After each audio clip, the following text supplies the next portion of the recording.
Çox təəssüflər olsun ki, qabaqlar bizə Quranı oxutmayıblar. İslam nədir bizə başa salmayıblar. Biz müsəlmanıqsa, müsəlman kimi bizi böyütməyiblər. O vaxtlar Rusların əlində olmuşuq. Öz doğmaca babamız qalıb evdə. Lenin baba deyə düşmüşdü çöllərə. Bizə elə yol göstəriblər o vaxtları. Quranı da qaldırıb qoyardılar qəlbi bir yerə, əl çatmaz bir yerə qoyardılar. Deyərdilər ki, yaxınlaşmayın, əl dəyməyin ora. Biz də uşaq idik də, deyirdilər, çırarsınız birdən, əl dəyməyin. Amma özləri də əl dəymirdilər. Yəni, böyüklərin özləri də əl dəymirdilər. Heç oxumurdular. Toz basırdı. O vaxt götürəcəkdilər ki, kimsə yalan danışıb, buna and içdirəcəkdilər. Ya da kimsə səfərə gedəcəkdi, açdıracaqdılar ki, görəklə göstərir. Bunun səfər aqibəti necə olacaq. Belə istifadə edirmişlər Quranla. Sonra mollalar var idi, saxta mollalar, geri zəkalı mollalar var idi. Deyirdilər, molla, get mollanın yanına, molla sənə dua yazacaq, sənin bəxtin açılacaqdır, həyatın yaxşı olacaqdır. Molla da gedirdi mollanın yanına, molla da buna nəsə yazırdı, verirdi kağız ki, Allah özündə saxla. İndi onu da əvəzini alırdı da, molla bir qoyun alacaqdı, ya bir üzükdən, sırqadan, sepdən qızıl əşya alacaqdı, ya pul alacaqdı, mütləq alacaqdı, alırdılar da. Mən bunları eşitmişəm, bir neçəsində şahid olmuşam. Mən o vaxt 13 yaşında qarmonla toylara gedirdim. El şənliklərində, yəni Azərbaycanın hər bölgəsində el şənliklərində olmuşam. Qastrollarda olmuşam, Azərbaycanın hər bölgəsində. Uşaq idim. Yəni, hər evlərdə musiqi ifa edirdik. Orada eşidirdik, görürdük, bilirdik. Necə Qurandan istifadə edirlər. Quranı qaldırdılar, gəlinlə bəy gəlib altından keçirdi və s. Sonra park qoydular qırağa. Tam onun içini açıb oxuyan yox idi. Görək bunun içində nə yazılıbdır? Bax, belə bizi İslam dinindən uzaqlaşdırırlar. İndi də biz Quran oxuyuruq, əziyyət çəkirik. Düzdür, əlhəmdülillah oxuyuruq. Oxumaq bizim borcumuzdur. İslam dininə artıq gec başlamışıq da, biz gec başlamışıq ki, biz müsəlmanıq, bizim yolumuz hansı yoldur? İndi də yenə şükürlər, hər adama Allah qismət eləmir ibadəti, Quran oxumağı. Yenə şükürlər olsun Allaha ki, oyandıq. Amma ona baxmayaraq yenə də geri zəkalı insanlar var, yenə də İslam dinini gözdən salmaq istəyənlər var. Söz düşəndə görürsən, bəzilər deyir ki, bu danışdığınız sözlər hamısı Quranda var, bütün bu söz-söhbətlərin hamısı Quranda var. Quranda bu söz-söhbətlərin hamısı olsaydı, bu dünya sözlərin hamısını Qurana yazsaydılar, Quran olardı bir dünya boyda. Bunu kim açıb oxuyardı? Buna heç balaca kitabı deyiləm, qaldırıb qoyurlar, şkafın başına illərlə qalıb orada, əl dəymir. Bu yekə Quranı, bütün sözləri Qurana yazsaydılar, bu dünya sözlərini Qurandan kim aça bilərdi, kim yaxınlaşa bilərdi Qurana?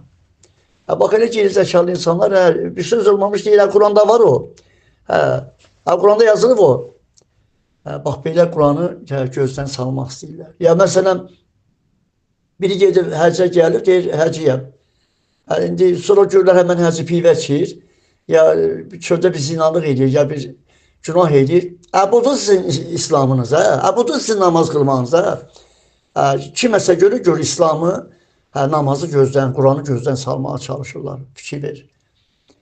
Və yaxud məsələn, mən də eşitmişəm, gözümlə də görmüşəm, bizdə də olubdur. Seyid adında bir adamdır, yəni adı Seyid deyil, el arasında Seyid çağırırmışlar. Əsl adı başqadır. Ay Seyid gəl, qurban olum cəddinə, ay Seyid get. Səhər də xəbər gəlir ki, Seyid toydan içirsə, sərdiş elə, yıxılıb elə, bunu sürüyə aparlar elə. Bir başqası da İslamı gözdən salmaq istəyənlər, ya və yaxud geri zəkalı insanlar, elmsiz insanlar çığıra-çığıra deyirlər ki, budur sizin Seyidiniz. Seyidlər belə olur, Seyidə bax, bu da sürüyə aparlar Seyidi, keyflənibdir. Doğrusu Seyidləri də gözdən salırdılar. Yəni doğrusu şehitlərimiz olubdu. Onlar da gözdən salırlar. İndi bax gör biz nə gündə olmuşuq da indi.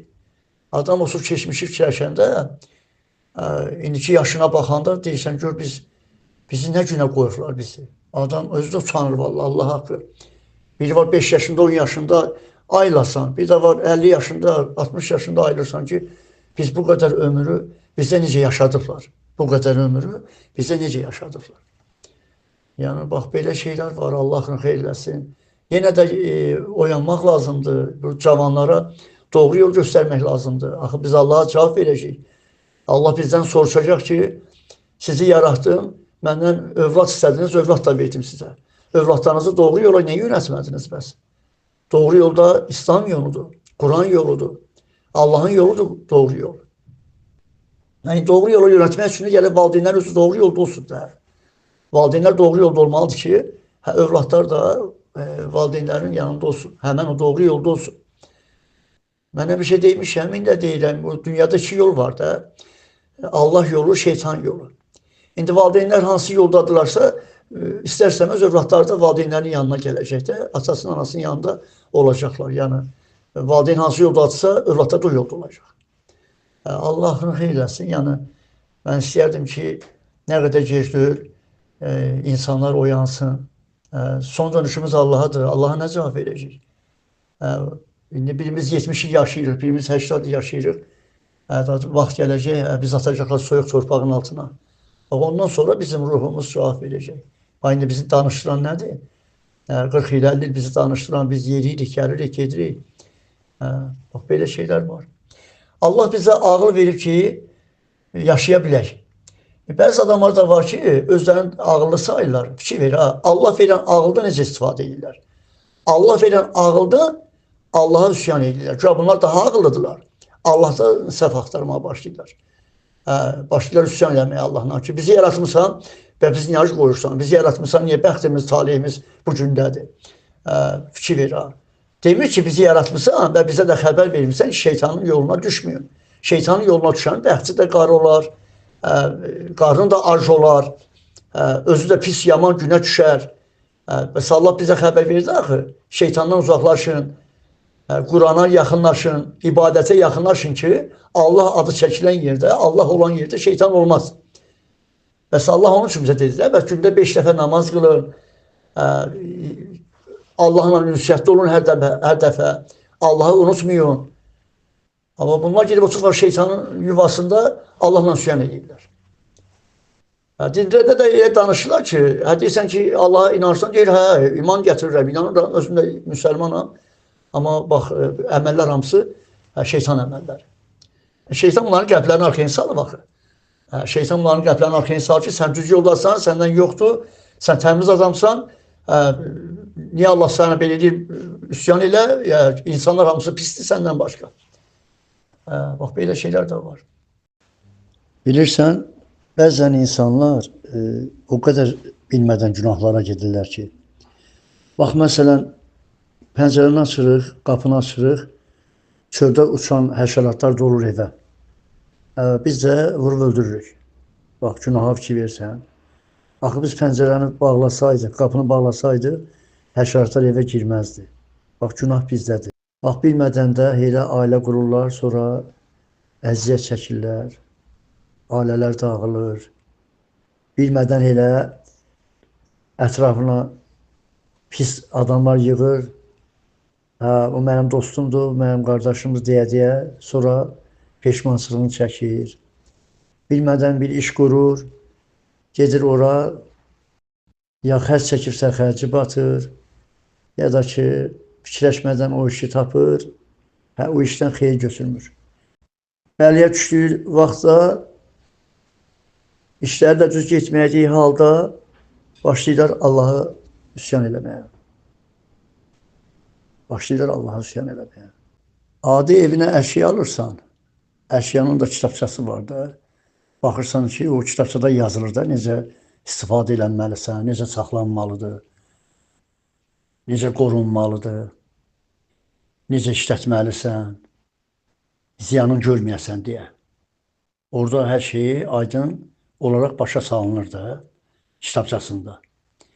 Bax elə də Allah bizi yaradı. Bizim də kitabımız var da, Quran kitabımız var. O Qurana baxmalısan, necə yaşamalısan, hansı yolu getməlisən, necə ailə qurmalısan, necə Allahın əmrlərinə tabe olmalısan, necə övladlarını doğru yola yönəltməlisən.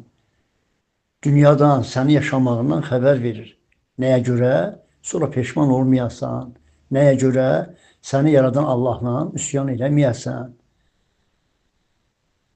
Şeytandan uzaq olub, şeytan vəsvəsəsindən uzaq olasan. Bu dünyada səni yoldan azdıran şeytandan necə uzaq olmalısan. Bax, bu dərsləri bizə Quran başa salır. Biz insanların da kitabı Quran-ı Kərimdir.